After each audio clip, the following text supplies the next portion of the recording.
గేట్లు పెట్టాలి.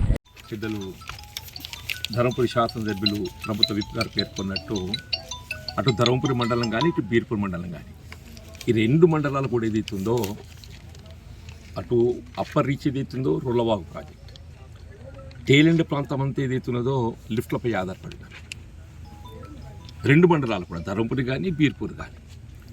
ఇప్పుడు రోలవాగు ప్రాజెక్ట్ ఏదైతుందో గతంలో 0.25 టీఎంసీ నిల్వ సామర్థ్యంతో కొనసాగుతుంది.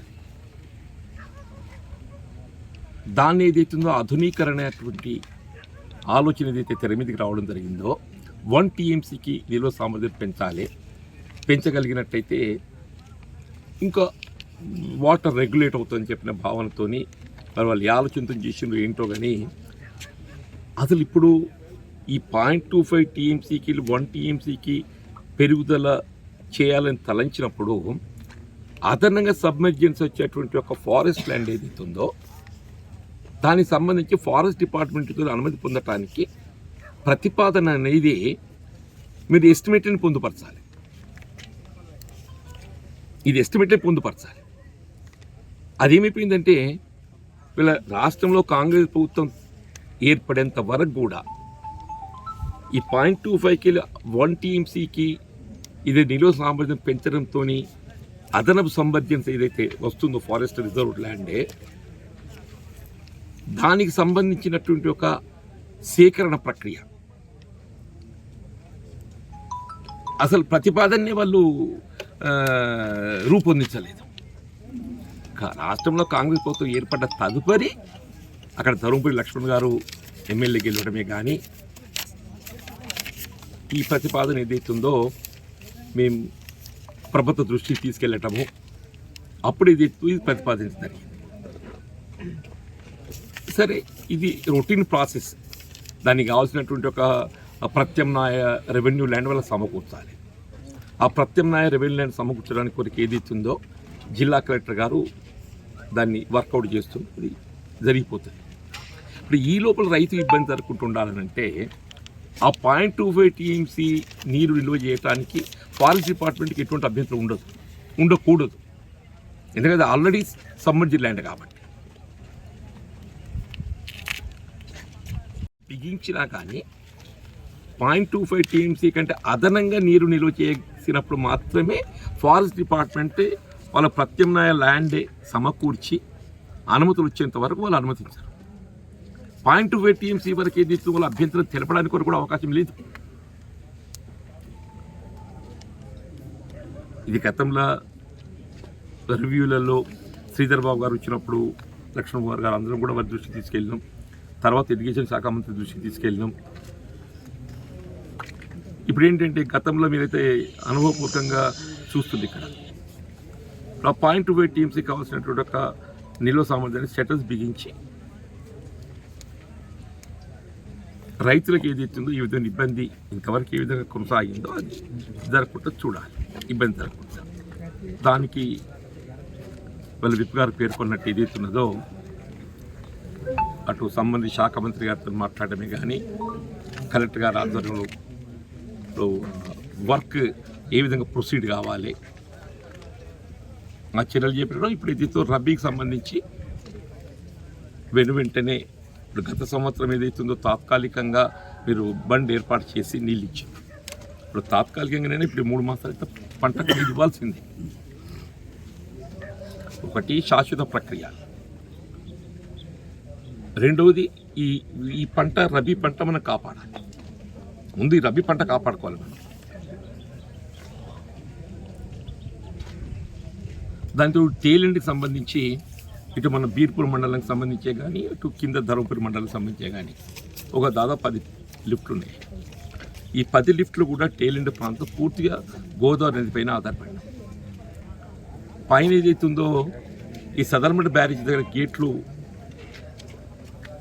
అమర్చడంతో కిందికి పూర్తిగా మీకు వాటర్ లీకేజ్ లేకుండా అయిపోయింది.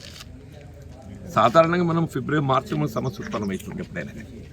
ఆ కిందికి లీకేజ్ లేకపోవడంతో ఏదైతుందో ఈ సమస్య మనకు కొంత అడ్వాన్స్ అయింది. ఈ 10 లిఫ్ట్లు అంటే దాదాపు ఒక్కొక్క లిఫ్ట్ మీద 1000-1500 ఎకరాలు ఉంటుంది. అంటే 10-15,000 ఆయకట్టు ఇప్పుడు ఇది. ఇటు మన బీర్పూర్ మండలం కానీ పైన బోర్నపల్లి కూడా ఒకటి ఉన్నది, కింద ధర్మపురి మండలానికి సంబంధించి కానీ వారు అన్నట్టు ఏదైతుందో ఒక టీఎంసీ నీరు విడుదల చింతగలిగినా కానీ ఈ పంట కాపాడుకోగలరు. ఇలా ప్రధానంగా ఈ గోదావరి ఏదైతే సీపేజ్ పూర్తిగా నిలిచిపోవడంతో రైతాంగం ఎదుర్కొన్న సమస్య, ఇక్కడ వారి దగ్గర సమస్య ఉన్నది, ఇటు మన దగ్గర సమస్య ఉంది. వారు ఒకసారి స్వయంగా పరిశీలించాలని చెప్పని కోరినప్పుడు వారు కోల్వాయికి రావటం, అటు బీర్పూర్ రోలవా కూడా పరిశీలించటం.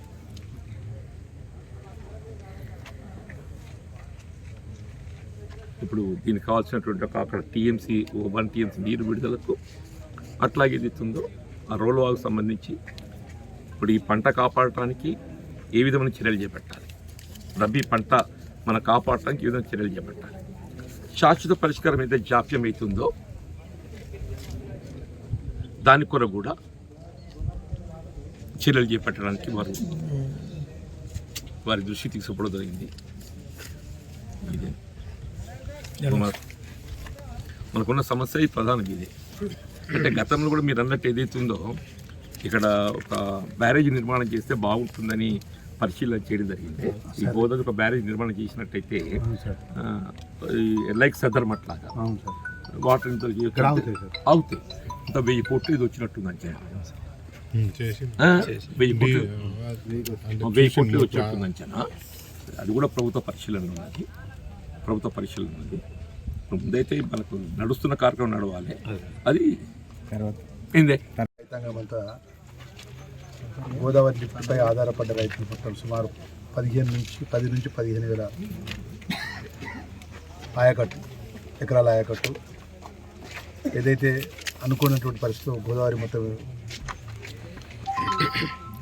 ఎండిపోయి వాటర్ రాక చాలా ఇబ్బంది పడుతున్న సందర్భంలో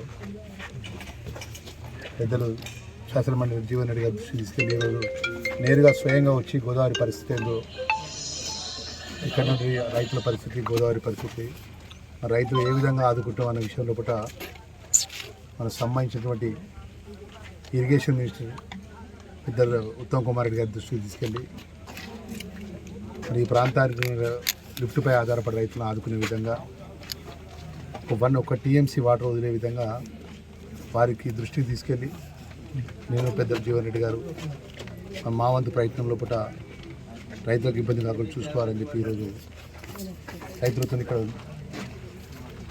ఈ యొక్క ప్రాంతాన్ని సందర్శించడం జరిగింది. ఏమైనా పైన ఉన్నటువంటి కొంత అంటే మాకు తెలిసిన విషయం, ఇప్పుడే ఇంజనీర్లు చెప్తున్న విషయం, సదర్మట్ దగ్గర కొన్ని గేట్లు ఏర్పాటు చేయడం వల్ల ఆ గేట్ల వల్ల కిందికి నీళ్లు రావట్లేక ఇబ్బంది పడుతున్నారు. ఇది ఇలా ఈ పరిస్థితి మార్చిలో వచ్చే పరిస్థితి, ఇప్పుడు డిసెంబర్ లాస్ట్ వీక్లో ఈ పరిస్థితి వచ్చింది. మరి ఏదైనా కూడా ఈ ప్రాంత రైతాంగం అంతా కూడా గోదావరి మీద ఆధారపడినటువంటి రైతులను మన రాష్ట్ర ప్రభుత్వం గౌరవ ముఖ్యమంత్రి గారి దృష్టికి, గౌరవ ఇరిగేషన్ మినిస్టర్ గారి దృష్టికి తీసుకెళ్తాం. పెద్ద జీవన్ రెడ్డి గారితో కూడా విషయం అంతా కూడా వారికి అనుభవాన్ని, వారికి ఈ కథ కొన్ని సంవత్సరాలకి వెళ్ళి ఈ ప్రాంత రైతాంగం విషయాల్లో కూడా వారికి ఉన్నటువంటి ఏదైతే ఎక్స్పీరియన్స్ అంతా కూడా వారికి ఏ విధంగా ఈ ఇష్యూని ప్రాబ్లమ్ సాల్వ్ చేసుకోవాలతో విషయాన్ని వారి ద్వారా మన మంత్రి గారి దృష్టికి తీసుకెళ్తాం, ముఖ్యమంత్రి గారి దృష్టికి తీసుకెళ్ళి ఈ ప్రాంత రైతాంగాన్ని ఆదుకుంటామనే విషయాన్ని కూడా మనవి చేసుకుంటూ, ముఖ్యంగా రైతులందరూ కూడా ఏదైతే రోళ్లవాకు సంబంధించిన విషయాలు ఇప్పుడు ఫారెస్ట్ అధికారుల మధ్య సమన్వయం లేదు, అధికారుల మధ్య కాంట్రాక్టర్ మధ్య సమన్వయం లేదు. ఇప్పుడు కాంట్రాక్టర్ ఎస్కేఆర్తో ఫోన్ నెంబర్ తీసుకొని మాట్లాడినా ఆయన ఏమంటాడు, నాకు ఫారెస్ట్ క్లియరెన్స్ ఇస్తే పని చేస్తా అంటాడు. అసలు మతలబ్ ఏందో ఇప్పుడు 2016లో గత గవర్నమెంట్లో ప్రాజెక్టు మొదలైంది. అది సుమారు 60 కోట్లతో మొదలైన ప్రాజెక్టు. వాళ్ళే ఈ ప్రాంతంలో అప్పుడున్నటువంటి ముఖ్యమంత్రి బిడ్డ కవితమ్మ గారు ఎంపీగా ఉంటారు, మొన్నటి వరకు ధర్మపురి శాసనసభ్యుగా మంత్రిగా ఉంటారు. 2016 నుంచి 2020 60 కోట్ల ప్రాజెక్టు 140 కోట్ల పట్టుకొస్తారు. సీరియస్ 140 కోట్ల ప్రాజెక్టు తీసుకొస్తే తీరా ప్రాబ్లం ఏంటంటే ఫారెస్ట్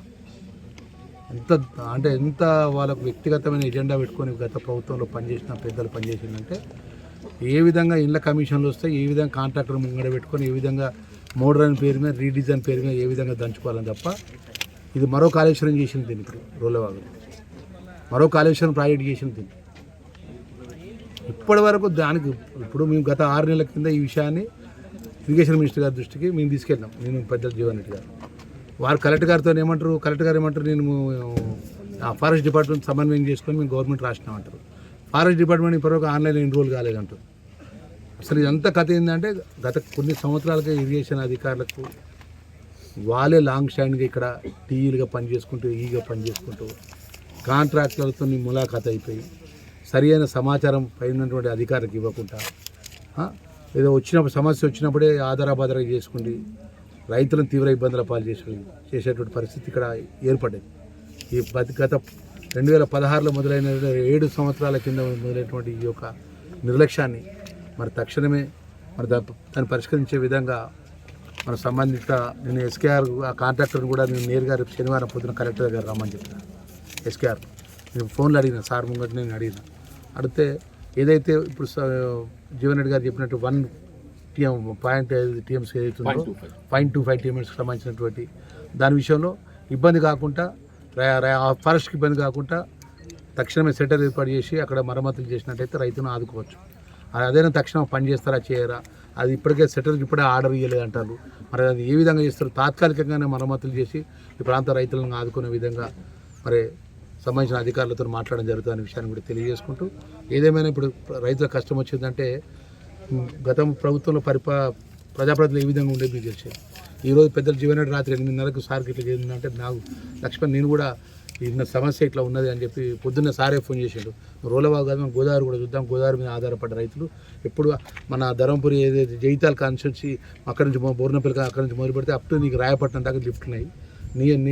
నాకు నీళ్ళు వస్తే నాకు ఇక్కడ కిందికి నీళ్ళు వస్తాయి కాబట్టి